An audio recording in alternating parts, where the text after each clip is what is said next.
If you've been following the Toronto real estate market, 2025 feels kind of upside down.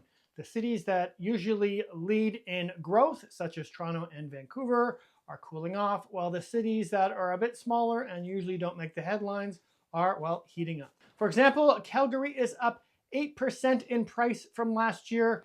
Edmonton is up 6.5%. And if you think this might be an Alberta phenomenon, let me tell you that Quebec City and Saskatoon are also up 8%. Here in Ontario, Thunder Bay is up almost 10%. And just a 3-hour drive down the road from Toronto, London, Ontario is up a respectable 4.5% in price from last year. Meanwhile, in Canada, prices are actually down 2% overall, according to the CMHC. That has a lot to do with Toronto, Vancouver, and their surrounding suburbs. Here in Toronto, prices are down 4% in the past year. This is led by Mississauga, Brampton, and Durham regions that has lower declines than the rest of the GTA. But why is this happening? Why is Toronto worse off than many other Canadian cities? First, there's immigration. Toronto and Vancouver rely much more on immigration than smaller Canadian cities to drive housing demand.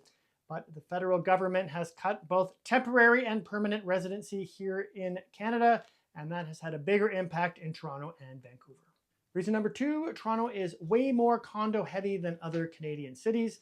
When you have condos, you often have a lot more investors, particularly when condos are first purchased.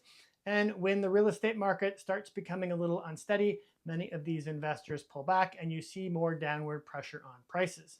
In a city like Calgary, you have more end users buying houses and condos. That means that you have a much more steady real estate market, and that is why you're seeing better prices there appreciating this year than you do here in Toronto. And third, affordability. Even with prices coming down, Toronto is still a very expensive place to live.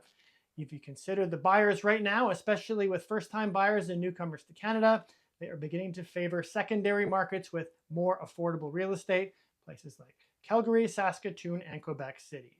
So does that mean that Toronto's done? Well, not exactly. Although it is difficult to predict where real estate is going to go, most experts believe that the real estate market will start to return in 2026 and 2027 here in Toronto.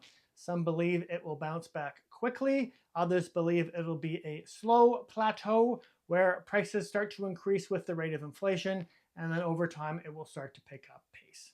Still, Toronto fundamentals are strong. We have one of the most diverse and powerful economies here in Canada. And because many of the developers have paused or canceled their projects in 2025, there is a real chance we may see a supply crunch coming in 2027 and 2028. So although we may be seeing many of the affordable markets having their moment right now, Toronto's story is not over. It is just hit pause. I'm David Coffey of Bosley Real Estate.